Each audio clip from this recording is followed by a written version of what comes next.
zoti Sula, para se të bëj zoti Bala pyetjen e dytë. A mund të bëj një plotësim, jo plotësim, fal, nuk quhet plotësim. A mund të bëj një shtyrie më të asaj diturie që ju sapo i treguat gjithë shqiptarëve kudo që janë? Japim le. Po, faleminderit. U thaj që po shtyp shkronjër Gothenburg, për të thënë shqiptarëve. Marrni mend, shtyp shkronja e parë mbas Gothenburgut mund duket e pabesueshme, është në Obot të Shkodrës. Me njerë, pak vite më tej, me njerë u hap shtypshkronja e parë në Obot, fshati që është fshat sot, po që ka qenë qytetës e Drishtit e Shkodrës në kohë, është hapur në. Kjo lidhet edhe me këtë që. Ku kanë dalë këto dokumenta? Po, këto i kemi. Do duhet me i dokumentues. Po, patjetër, mos kemi rak. Gjë gjë që thuhet tu është me përgjegjësi të lartë. Është e vërtetuar në mënyra të ndryshme disiplinore. Jo, sepse nëse është diçka që provohet, është e jashtëzakonshme si... Po, është e sigurt. I ka mund gjitha këto, ne respektojmë më shumë të ftuarin, por kur bëjmë në emision zoti Balej ose unë të jem rolin e tuaj për shkakun, sigurisht që do vi i përgatitur si jeni edhe ju. Po unë thjesht çoj më tej urat e diturisë. Kjo është ajo gjetja. Prandaj dhe kemi që si ka vënë sot Kela, regjisori, nuk i ka vënë iq mu errësirë, edhe shpreha tjetër është pakës dritë. A little bit light dhe get off my back darkness. Por nuk e ka vënë zoti. E merr si sugjerim ose vredhje zoti Kela. Dhe diçka tjetër, edhe e njëjta që do të me shqiptarët, ku armët shpikeshin në Francë, pa dalë në treg, e kishte gjetur Kuksiani armën. E përdorte Kuksiani pa dalë në tregun francez. Pra, shiko sa të shpejt jemi ne, jo për të imituar, por për të kapur terren. Me këto dy shembull, unë dua të them që mbuloj dhe atë të parën që me vërtet, shtypshkronja në Obot është një vepër që lindi ndër shqiptarët pikërisht në momentin që unë bëja njohur në gjithë Europën. Në çfarë viti Zazana? Ajo kjo është 1800. Armët që diku të kohën e Napoleonit. Armët që shtypshkronja me njëherë mbas shtypshkronjës e para dhe njëherë pra. E para mbas parat vjen Oboti. Atë që ju zoti Bale e përmendet, që ishte apo si ishte shtet, duhet ja theksojmë të shqiptarëve. Shteti i parë shqiptar në 2 mars 1444, që do të thotë nëndori i parë është 28 mars 1443, që bëri Skënderbeu, që vjen pas nesër nëndori i parë. Prandaj kemi 3 nëndore. Një nëndori i dytë është pavarësia, miku jot nga Vlora, Ismail Baj, i madhi Ismail Bej Qemali, që i bëi vërejtje dhe sugjerime gjithë tjerë që duan të nigrojnë figura të mëdha shqiptare, bëjnë kujdesi se do ballafaqohen me vepra penale. Dhe nëndori 3 dihet që është kjo. Tani, pra, dua të them që shteti i parë shqiptar u pushtove di atë edhe në 1912. U pushtove di. Atë festoi 1945-ën, 50-ën. Pra, me që u pushtove nuk është u zhduk rëndësia e shtetit që është formuar në fillimisht një nokcion 28 nëntor të 43 dhe aman realisht u realizua në 2 mars. Pra, po që për shtet ne kemi formatuar shtetin, po mos ndëm përpara shteti i parë i Arbit 1190, që zoti Sula mund t'i ketë edhe me libra dokumentuara, po këto ne kemi me ajsa, ka dikush që na furnizon me materiale nga Vatikani që i kemi kolekt të akademisë së tona. Për momenti kaqen, që mos ashu. Po do ne kishim muhabet me zoti Guri vazhdon për në dy. Do të thënë si shtet, do të thënë dakord jam me atë, po ishim me 300 vjet ishim nën perandorinë osmane dhe në 1805 e kishim fjalën këtu që nuk që krijuar asnjë shtet në Ballkan. Dhe edhe aty nxjerr gjuhëtaj, thot 3 versione të Shqipës. Do të thënë ne ishim, po jam dakord me atë, kemi patur shtet me Bardhyllin edhe me Piron edhe me ata. Kemi patur, patjetër.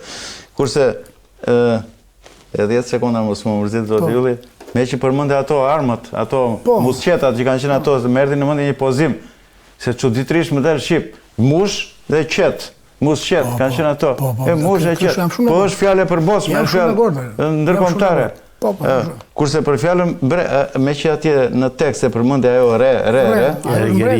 Prap unë e lidh me shqipen atë, se mbreti është ai që shikon që vë re olla, ai që re, mbreti, siç kemi shef. Shef është ai i madhi, thonë një shef Sazani, se shef shikon nga gjitha, edhe mbretësh a një vere, edhe në glojnë e shaut, shej, thonë mbretresha, se mbretresha shikon andej këte. Nese, u futëm qik, do na falësh pak zotë. Ne kemi pjesë të kësaj tonë. Unë jam i qik më skeptik, unë jam shumë për Shqipen, për jam i qik më skeptik për këtë, për shkak sepse Shqipja duke pasur atë një rokshet ka shumë mundësira. Fillon edhe ka shumë mundësira. E hap interlojën e interpretimit shu dhe e bën të lehtë shumë. Po ja, zoti, me që shiko se kemi segmentet neve, do dalin segmentet. Shiko, ne themi prin, është ai që prin. Po princ i thot gjithë bota e ka fjalën prin. Po princ është ai që prin, po vetëm gjuha shqipe, pastaj Priam, Primo, prin e ka vetëm Shqipja atë prin. Prinder. Kjo, ka në një mundësi të kundërshtohet si mendoni? Me që jeni pak skeptik, do diskutojmë lirshëm këtu në studio. Principe, po në fjallorin etimologjik që kemi ne atë me 7 volume, thot, fjalla princ rrjedh nga fjalla latine princeps. E kupton do të thënë. Vim në një të gjë, nga po princeps nga vjen, pra. Po është pria brenda, është pria brenda. Jo brenda, nuk është brenda, është fillim. Ose ke foljen lag, që lag ato, lag goj thonë liqenit ata, do në oj lag, që është, një toke lag, laguna, është e lagun. Po gjithë bota i thot laguna. Pas një se shpjegon dot, vetëm ne e shpjegojmë. Këto nuk të lën pik dyshimit paktën për logjikën e zotit Gurit dhe Timen, po besoj që s'na kundërshtoni nuk thash që jam skeptik apo kundërshtues për të gjë. Ka dhe koincidenca, sepse nuk ka ngelur ta them as unë, as ju, as sot, që Shqipja në të gjitha klasifikimet gjuhësore që bëhen, është ato dy dekë të vogla në rrënjët, në bazën e trungut, që është greqishtja dhe shqipja. Në gjithë pemën e gjuhëve indo-europiane, dihet kjo. Kështu që nga momenti që është një gjuhë shumë e vjetër, detyrimisht që gjuhët që kanë ardhur më vonë, janë mbështetur. Kanë një mbështetje në këtë gjë. Sepse ajo është një familje e gjuhëve indo-europiane që në fundit ka X elemente të njëjta. Po këtu është ruajtur versioni e fillestar, ndoshta sidomos në gegnisht, dhe që na bëno një kështu. Atëre, po, shiko, një nipi Napoleon Bonapartit që biseduan pak në hall që parë, i quajtur Louis Lucien Bonaparte, i cili ka bërë dhe një artikull të zgjeruar që thos Shqipja në zonën e Otrantos. L'Albanese në lettere di Otranto. Edhe ky fisnik, nipi Napoleon Bonapartit, ka qenë gjuhtar. Po. Dhe ka shumë botime si gjuhtar, artikuj, libra studimor, por unë këtu kam dhe atë artikullin në koleksionin tim për studimin e Shqipes, do më thënë në zonën por në trojet e Otrantos. Mendohet nga gjithë ato që ky ka shkruar, nënkuptohet që ky kishte pasur shumë herët që në fëmirin e vetë kontakte me gjuhën shqipe dhe mundet edhe kuptonte, duke që kuptonte, nuk mund të them që zotronte, po kuptonte dhe ndoshta fliste fjalë shqip. Kishte se e përmend në mes rreshtave, në ato kur ishte fëmijëri këtë dhe duket që është dikush që ishte familjar me gjuhën shqipe. Ka botuar në vazhdën gjithmonë të atij koncepti që unë thash që doja të ekspozoja këtu, që kur flitej për të përkthyer diçka në gjuhë të ndryshme, të gjithë e merrnin konsiderat Shqipen si të mirë qenë. Qoftë këtu kur flisim për 150 gjuhë që 3 versione ishin shqip, qoftë ky botimi tjetër i këtij princit Bonaparte, gjuhtarit, i cili ka botuar këtë libër, ku janë 70. Këtu është parabola e Farhelsit nga Ungjilli i Shën Mateut. Dhe këtu ai ka menduar, ka gjetur, ka listuar, ta përkthej këtë parabol të Shën Mateut, pra të Farhelsit, në 72 gjuhë. Pra nga 150 kalojmë në 72. U seleksionuan vetëm në gjysmën finale themi. Mbyllemi këtu dhe këtu përsëri ka përkthyer dhe i quan epirotikisht. Por ajo që është interesante është se i ka ndarë me kapituj që do thot me grupe gjuhësh. Dhe këtë grupin, të cilin e hap pikërisht Shqipja, dhe pas Shqipes vjen greqishtja, në renditje, e hap Shqipja, ky ka quajtur gjuhë greko-latine trako-pelazge. Pra i ka futur 4 emërtime. Po, greko-latine trako-pelazge i fut në një familje ky, në një nën familje të gjuhëve indo-europiane. Dhe e hap me Shqipen. Dhe kjo duket që është një Shqipe nga ato shkrimet e këtij rezulton që ky ka njohur Dimitër Kamardën. Dhe mendohet që këtë përkthim e ka nga Kamarda. Arbëreshe, domethënë. Dhe thot gja ke doli ai këmbjell të mbjell. E tek mbillte ai cafar, ramban udhës, e erdhën zojt e hëngrën. Dhe përfundon, është gjitha e pjesa e farhedhësit, domethënë të Shën Mateut, e gjitha. Dhe përfundimi është një fjalë shumë e bukur, që kjo, kush ka vesh për të dëgjuar, le të dëgjojë. Kjo është shumë aktuale edhe për temën që po tani ta shty që më temë, të se më ikën pasaj. Po zoti Guri. Farhellësi është ikonat shqiptare në Berat, nga Unvi. Po, që i pasur atë të famshëm e David Selenica. David Selenica dhe Onufri. Ndryshojnë nga ikonat e ritit ortodoks grek, që do ta them domethënë greqishtja që e përmendëm që këtu ne. Ndryshojnë sepse ikonat shqiptare, Onufri, djali i tij, David Selenica e tjerë që ka dhe film, fuste në ikon sa ortodokse bie fjala sa besimit fetar, po aq edhe njerëzore, fuste njeriu. Dhe është futur Farhellësi. Dhe Farhellësi ka një lloj kapele. Dhe ajo kapele ku e shpjegoja një grupi francezër dhe një grupi shqiptarësh nuk e besoni, quhet Le Chapeau Albanedi. Edhe me atë lloj kapele merret ushtari i Mariot, që luftonte ke Bonaparte me që Stratiotët, po. Jo, stratiotët janë 1500-1600. Edhe mbaruan stratiotët, se stratiotët ishin kalosh që ishte e njëjtë apo. Kapela ishte e njëjtë, bravo. Po edhe stratiotët, po edhe ushtarët e 3000 ushtar i Mariot Meditor, gard pretoriane e Napoleonit, me që folën për Napoleonin, kishin kapele. Edhe kjo kapele është Chapeau Albanedi që nuk e luan topi, që po pse se morën francezët, po pse morën pas sepse ishin tipike shqiptare që e kishte edhe Bujku në ar. E kishte David Selenica, e kishte Onufri në pikturë, në ikonë. Po. Pa kjo i kemi dhuruar, kapele shumë e bukur, siç e ka francezët afërsisht urdo. E kuqe. E kuqe edhe kështu si. Ka kisha kuqe. Pra kujdes, Farhellësi dhe. E lezet. Dhe ky libër tjetër këtu, pastaj, është, po me tjetën logjike kam marrë, ky është një libër që është The Bible of Every Land. Dhe përshkruan historinë e përkthimit të Biblës në vende të ndryshme dhe në gjuhë të ndryshme. Dhe nga çdo gjuhë ku është përkthyer Bibla, ky merr një paragraf.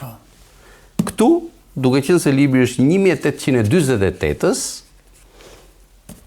si referencë për përkthimin e Biblës në Shqip, ka marrë përkthimin e Vangel Meksit, i cili është me gërma greke.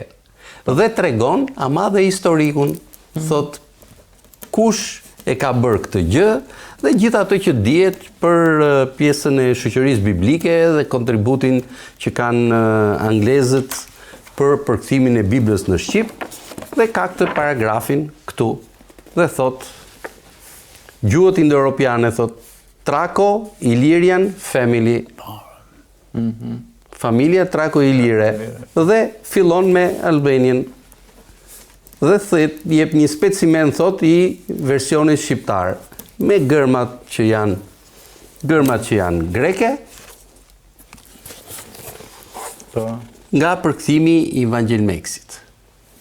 Kjo është pjesa që e bën edhe Shqipen pjesë të historisë së përkthimit të Biblës në të rast, por përsëri vazhdojmë me të njëjtën logjik, pra, që sa herë që flasim për një përkthim të një diçkaje në gjuhë të ndryshme, edhe mjaft përpara se të kishim alfabetin, abetaren, shtetin si statju, Shqipja nuk shmanget, pra ju imponohet apo e kanë gjithmonë në listë.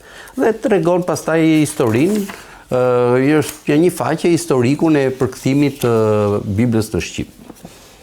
Edhe ky është pra një ponët një të logjik. Këtu pastaj diçka shumë e veçantë, ajo që Armeni. Po, këtu është diçka shumë e veçantë, këtu vjojmë përsëri të ngushtohet numri gjuhëve. Këtu qës finalet. Ky libër është botuar çdo për rreth një shekull e ca, për rreth 120 vite, çdo 10 deri 20 vjet botohej. Është lutja e një shenjtori shumë të famshëm armen. Kjo lutje ka filluar të botohet që nga viti 1810, në mos gaboj versioni i parë. Fillimisht është botuar në mos gaboj në tikuke 18 gjuhë, diçka e tillë, pastaj mbas 20 vjetësh në 24 gjuhë, mbas 20 vjetësh të tjera në 33 gjuhë, dhe derisa vim te ky versioni i vitit 1882, është botuar kjo lutje në 36 gjuhë, dhe mes këtyre 36 gjuhëve është dhe versioni shqip. Po ajo që është interesante është që në këtë rast quhet shqip, por quhet me një dallim dialektor, se thot Albano Gegice. Pra jemi tek gegnishtja. Jemi paktën tek gegnishtja, dhe unë besoj edhe rëfej e adhuroj ty o atë, edhe burr e shpirti shenjtë, një të qenet e pambamune edhe të padukune. Krijoj si ëngjëjt dhe njerëzvet edhe të gjithë kafshëve të sa janë. Përdëllej kreatyrat e tua. Edhe këtu jemi në një botim të veçantë. Më rezulton që nuk është i njëjtur, ashtu siç edhe ky 1805 nuk është i njëjtur, ndërsa këto dy të tjerët, për shembull, këto dy të tjerët janë botime që ka njerëz edhe që i njohin. Kjo i historia e përkthimit Biblës, edhe kjo e princit Bonaparte. Pyetja. Ku i keni gjetur këtë libër? Jo brenda territorit shqiptar apo jashtë? Jo. Unë të gjithë koleksionin që kam, o them 99%, 98% është gjetur jashtë Shqipëria. Po, me le zoti Bale? Patjetër, po. Sepse në 1919 gjithë arkiva shqiptare, ose deri në 1920, Serbia nga një anë, deri në Elbasan, dhe fqinji jugor, grek, nga jugu, përsëri deri në Elbasan, përjashtohet tek tuk në një arkiv Skrapari, apo letra Skrapari, apo Beradi, që të gjitha u vollën dhe.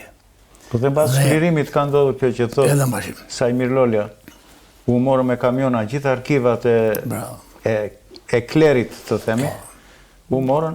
Megjithatë, duhet të themi, nuk e di këtë ku janë çuar, sa janë çuar jashtë, por do të themi që nga ana tjetër ka pasur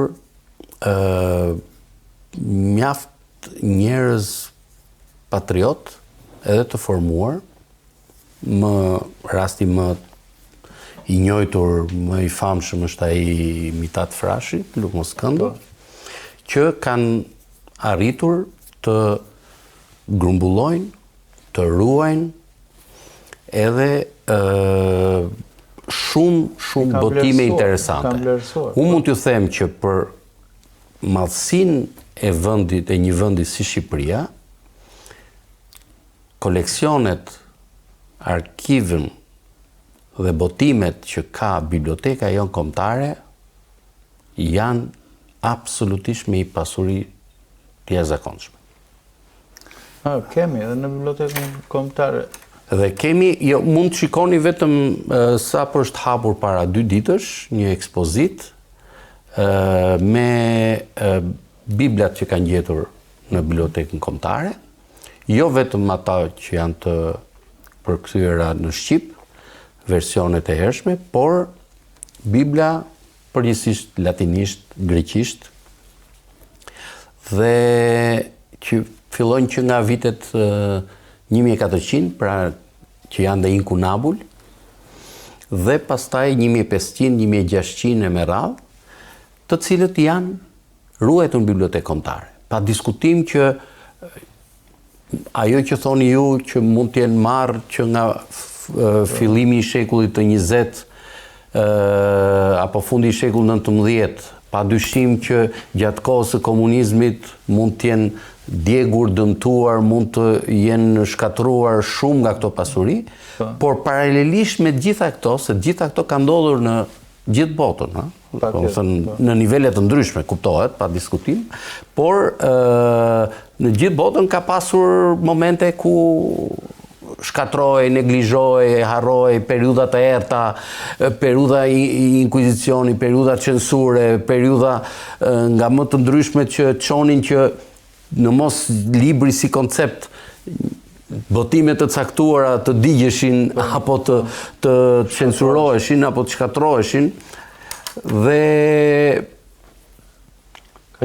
them që ka pasur, pra duhet të vlerësojmë edhe këtë tendencën tjetër, që X njerëz paralelisht me këtë fenomen kanë arritur të ruajnë, të mbajnë edhe sot e kësaj dite. Zoti Sule, nuk është asi që ju këto libra, jo vetëm këto, po ju keni një mal, do thosha unë, me libra të tillë. Edhe i keni gjetur që të gjitha jashtë kufive të jetorit sot shqiptar.